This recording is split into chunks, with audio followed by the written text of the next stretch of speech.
welcome to my channel. Today we are going to be doing a DIY for a bridal shower that I'm hosting. I made some succulents for the party favors, and so I am teaching you how I did it. It's a very simple DIY that I made. I hope you guys like it, enjoy. Leave in the comments below if you liked it. Let me know what DIYs you're doing and maybe I can try it. Without further ado, here we go. So I went ahead and I picked up the succulent little flower planter from Dollar Tree for $1.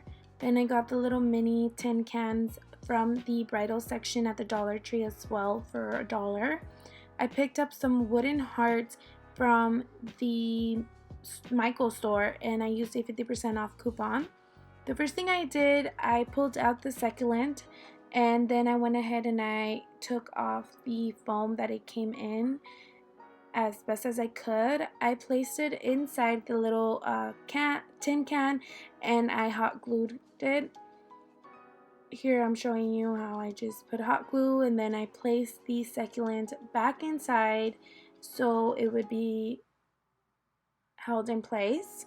I went ahead and I used a wood pen to make a little hole into the heart so that I could thread the twine through there, and then I went ahead and tied it into the little tin can and I put the initials because they're going to be little bridal shower presents or favors. So then that's all I did.